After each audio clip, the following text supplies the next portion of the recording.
Nama saya Yohanes Andika yang akan menjelaskan sedikit materi tentang ancaman disintegrasi bangsa, yaitu yang pertama ideologi, tentang kronologi terjadinya G30S. Kronologi penculikan dan detik-detik kematian 7 pahlawan revolusi dalam insiden G30S.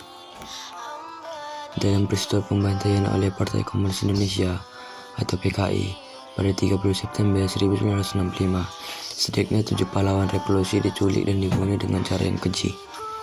Ketujuh pahlawan revolusi tersebut diantaranya Jenderal Amayani, Maijen R. Suirapto, Maijen M.T. Haryono, Maijen S. Parman, Brigjen D.L. Panjaitan, Brigjen Sutoyo Siswodiharjo, dan Lettu Pierre Andreas Tendean. Para pahlawan ini difitnah akan melakukan makar terhadap Presiden pertama RI Soekarno melalui Dewan Jenderal PKI melakukan penjemputan paksa kepada 7 pahlawan revolusi tersebut dan membawa semuanya ke lubang buaya. Di lubang buaya itulah mereka disiksa hingga tewas dan jasadnya dimasukkan ke dalam sumur di kawasan Lubang Buaya, Jakarta Timur.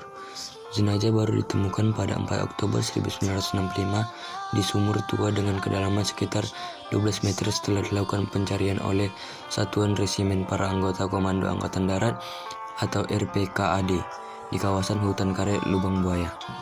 Korban penculikan dan pembunuhan yang dilakukan oleh PKI dalam gerakan 30 September merupakan 6 jenderal dan 1 perwira pertama TNI Angkatan Darat. Berikut kronologi kejadian yang menimpa para pahlawan revolusi tersebut saat G30S PKI dilancarkan. Yang pertama, Jenderal Ahmad Yani. Ahmad Yani terbunuh oleh senapan PKI pada 1 Oktober 1965 di Menteng, Jakarta Pusat. Berdasarkan informasi yang dihimpun, Maijen R. Suirapto baru saja pulang dari dokter gigi usai mencabut giginya pada malam penculikan itu. Ia tidak bisa tidur karena merasa tidak nyaman dengan giginya. Suirapto pun memutuskan untuk menyelesaikan lukisan yang awalnya akan dia serahkan ke Museum Perjuangan di Yogyakarta. Akan tetapi keesokan harinya, pada 1 Oktober 1965, sekitar pukul 4.30 WIB, pasukan penculik mendatangi rumahnya dengan mengaku sebagai Cakrabirawa yang hendak membawanya bertemu Presiden Soekarno. Tanpa rasa curiga, Suirapto menuruti perintah rombongan tersebut dan tidak menyadari bahwa dia sebenarnya dibawa ke lubang buaya untuk disiksa dan dibunuh. Kedua, Maijen M.T. Haryono. Maijen M.T. Haryono berapa kali ditembaki peluru oleh rombongan penculik di kediamannya saat mencoba melakukan perlawanan. Haryono pun ambruk dan diserak naik ke atas truk rombongan penculik. Ia diduga sudah dalam keadaan tidak berdaya ketika dibawa ke lubang buaya. Ketiga, Maijen S. Parman. Maijen S. Parman diculik pada sekitar pukul 4 WIB. Ia terkecoh dengan penampilan rombongan penculik yang mengenakan seragam Cakrabirawa.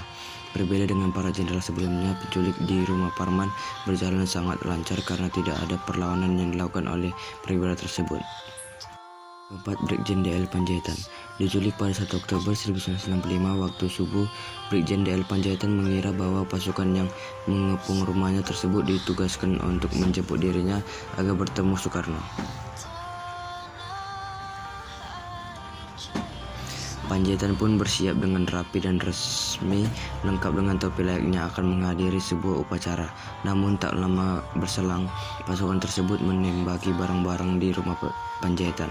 Sang jenderal yang saat itu berada di lantai 2 mencegah para penjaga rumahnya untuk melakukan perlawanan dan memilih turun dan memenuhi pasukan tersebut sendiri. Yang selanjutnya, Brigjen Sutoyo Siswodiharjo. Seperti penculikan jenderal sebelumnya, kediaman Sutoyo didatangi oleh rombongan penculik pada 1 Oktober 1965 pagi. Rombongan tersebut melarang siapapun untuk melintas jalan di sekitar rumah sang jenderal. Pasukan juga membuat Hansip yang saat itu tengah berjaga tidak berdaya. Berdalih ditugasi untuk membawa Sutoyo bertemu Soekarno. Sang jenderal akhirnya diangkut ke truk dengan keadaan tangan terikat dan mata tertutup. Sang jenderal kemudian ditembak di sebuah rumah dekat lubang buaya pada sekitar pukul 7 WIB. Selanjutnya ialah Lettu Pierre Andreas Tendean. Tendian sebenarnya bukanlah salah satu target penculikan, namun pada 1 Oktober 1965 ia tengah berada di rumah Jenderal A.H. Nasution yang merupakan target sebenarnya. Tendian yang saat itu ditanya oleh pasukan penculik yang sedang mencari Jenderal A.H. Nasution mengakui dirinya sebagai sang jenderal. Tendian pun dibawa dan terbunuh di lubang buaya oleh pasukan penculik, sementara A.H. Nasution berhasil selamat dari peristiwa penculikan ini.